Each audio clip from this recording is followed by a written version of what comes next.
She was there every single morning, smiling, steady, warm, for millions of Americans. Savannah Guthrie wasn't just a face on television, she was the constant.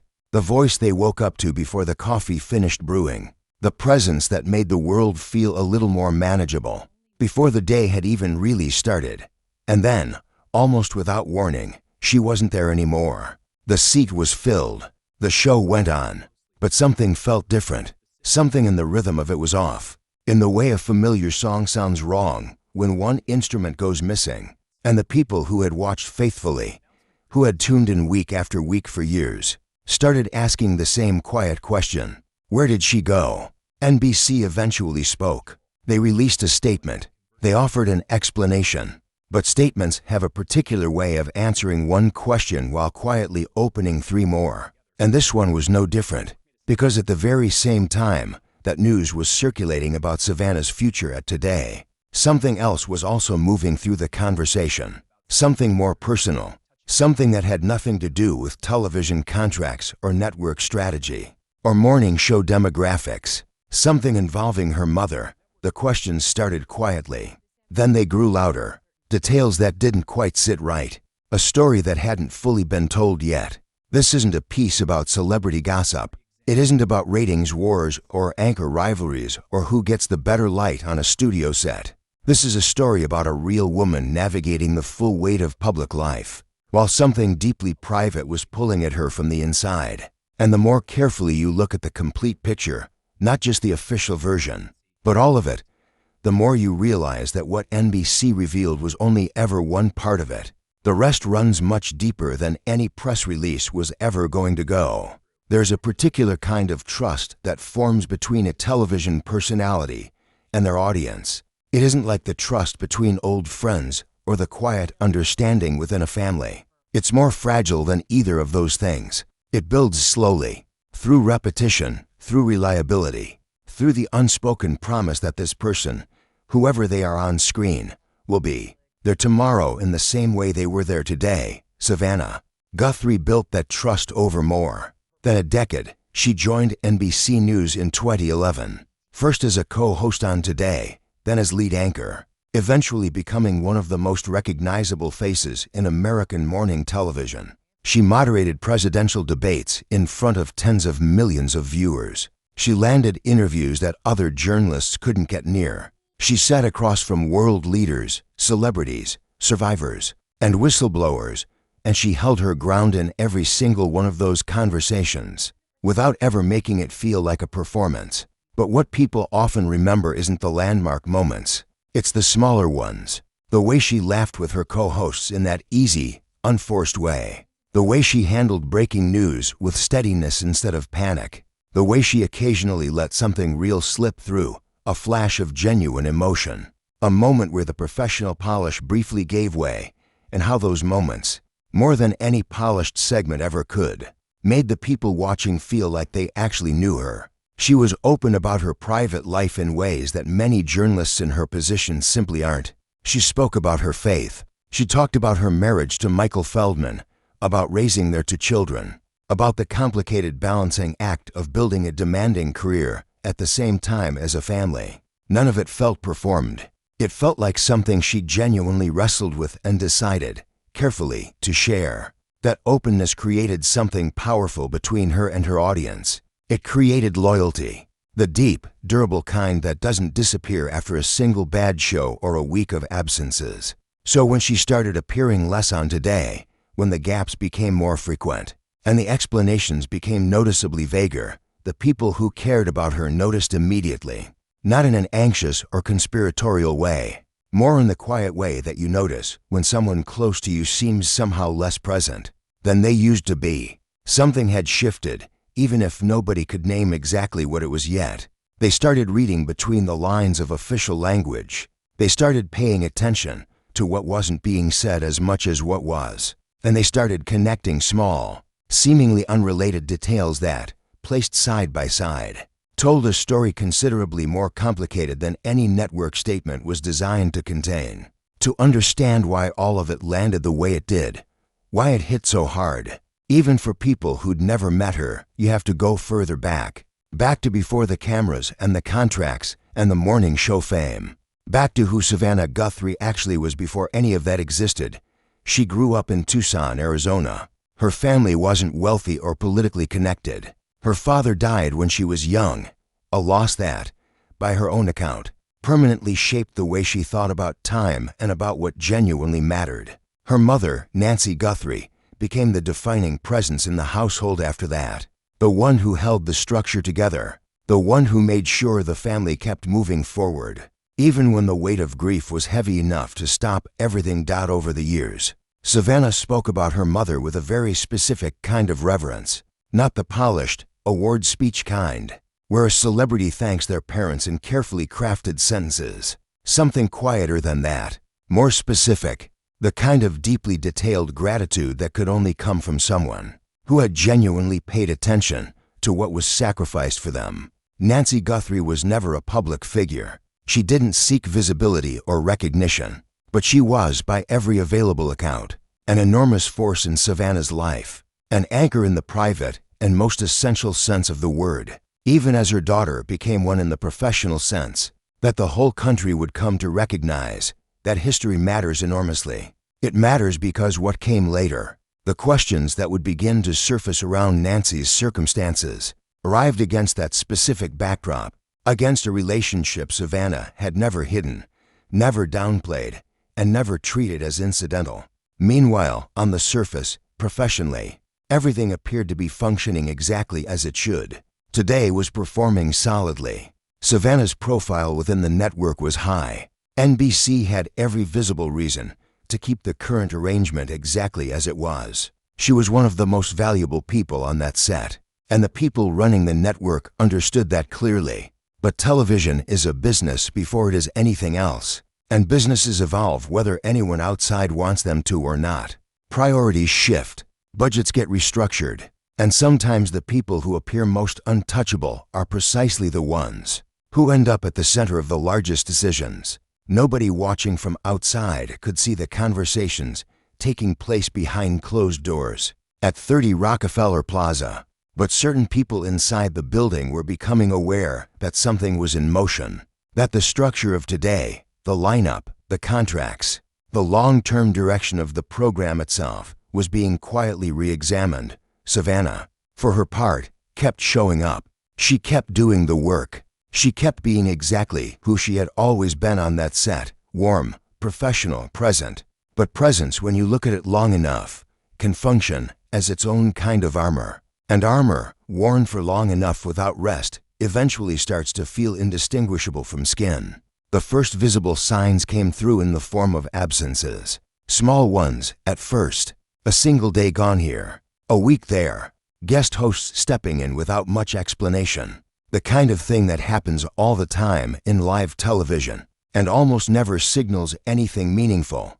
But the pattern continued, and then a statement arrived from NBC, brief, carefully worded, but enough to make clear that what was unfolding wasn't simply a scheduling inconvenience.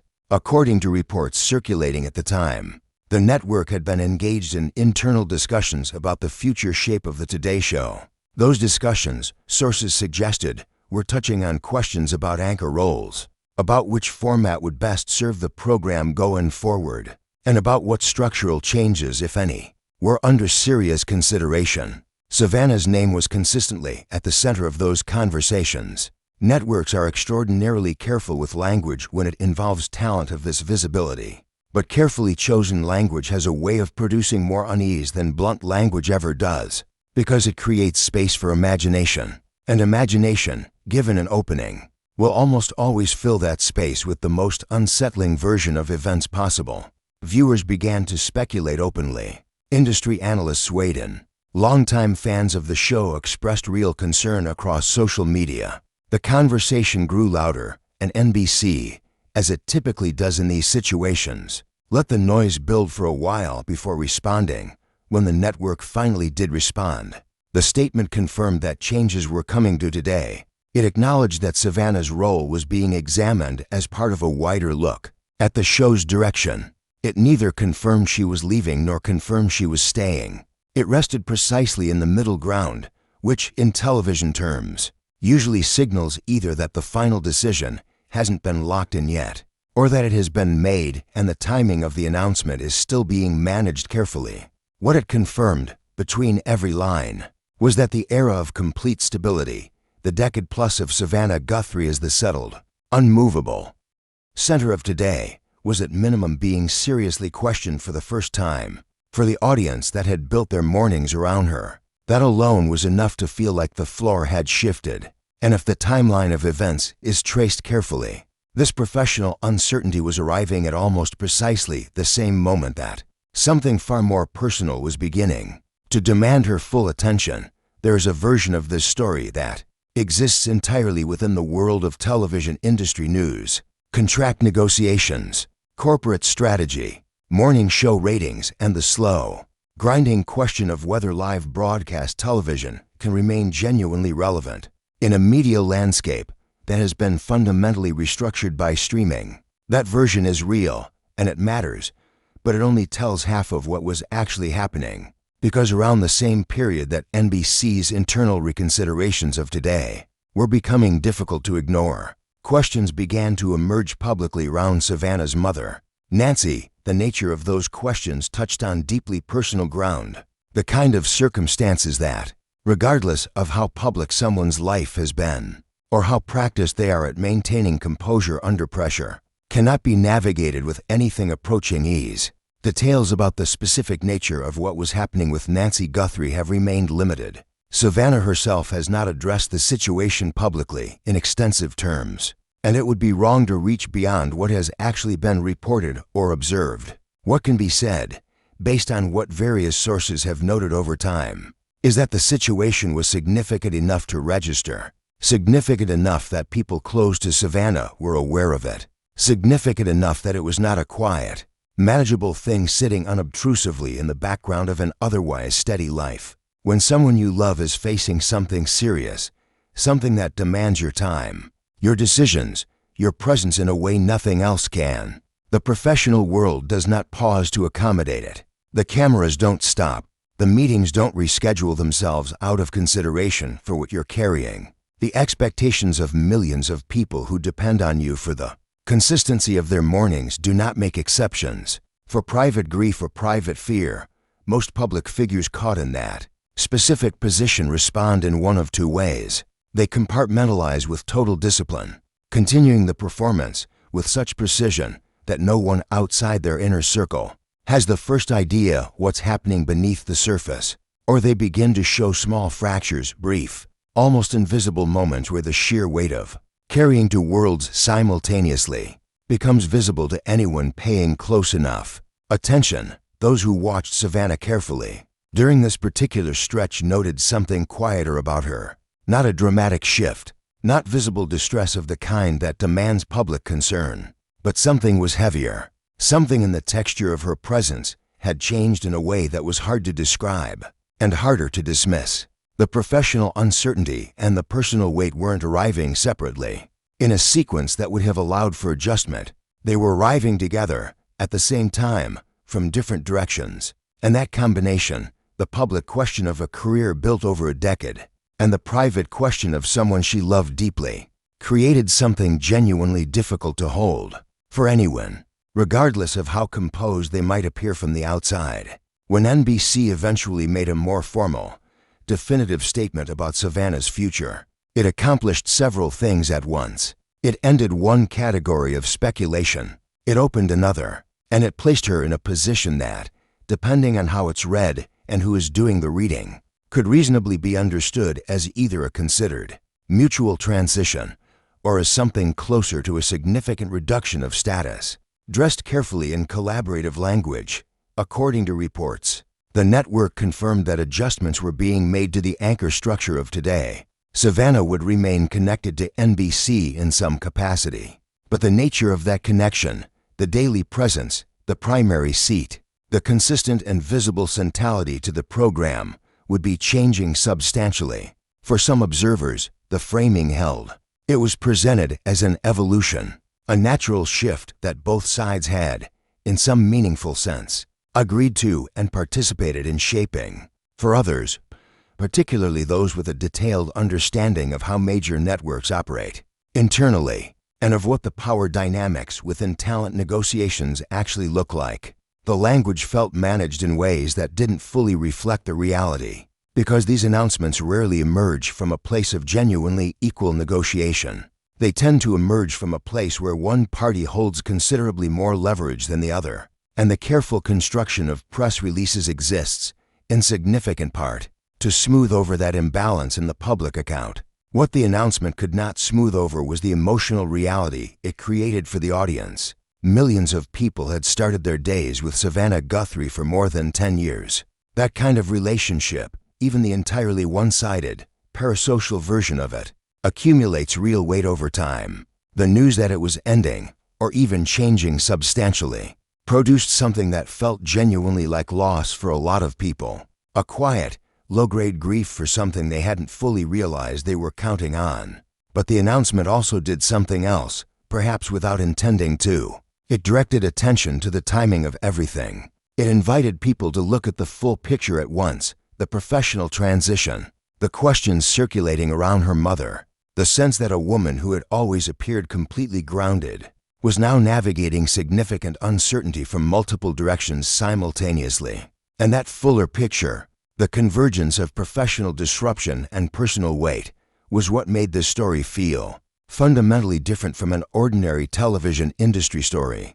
It made it feel human in a way those stories almost never manage to. There is something people rarely examine directly when discussing public figures going through genuinely difficult periods. It isn't the scrutiny, though the scrutiny is relentless and real. It isn't the speculation, though that too is real and sometimes damaging. It is something more interior than either of those things. Something more specific and harder to articulate.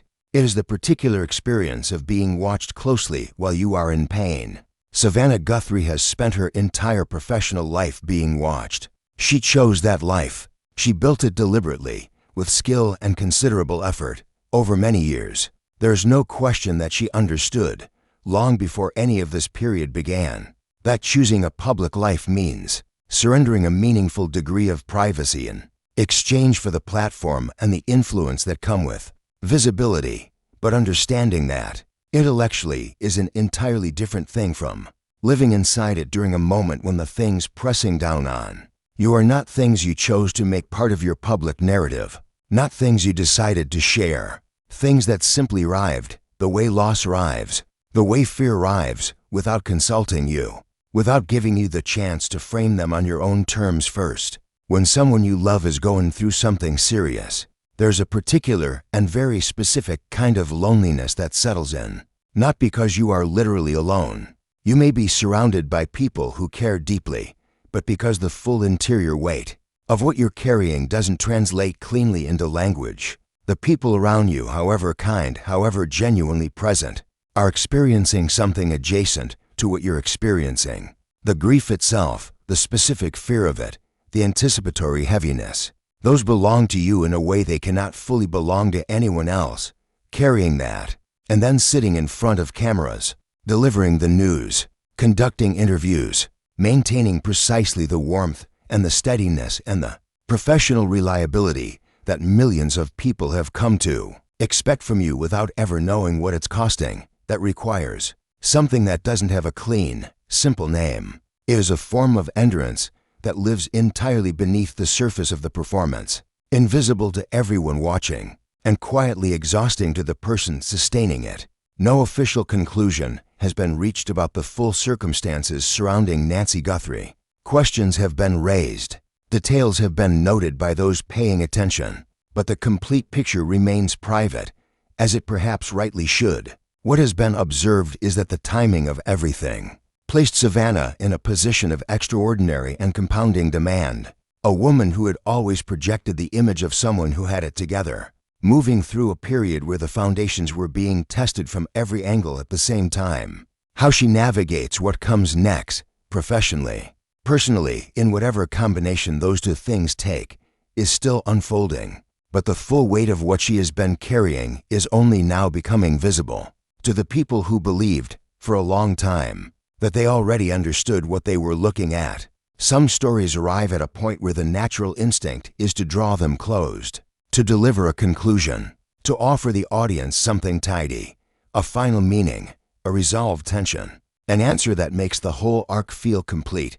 But some stories resist that. Some stories are still in motion, and the most honest thing you can do with one of them is acknowledge that, to sit with the incompleteness, to accept the uncertainty, to resist the temptation, to resolve what hasn't been.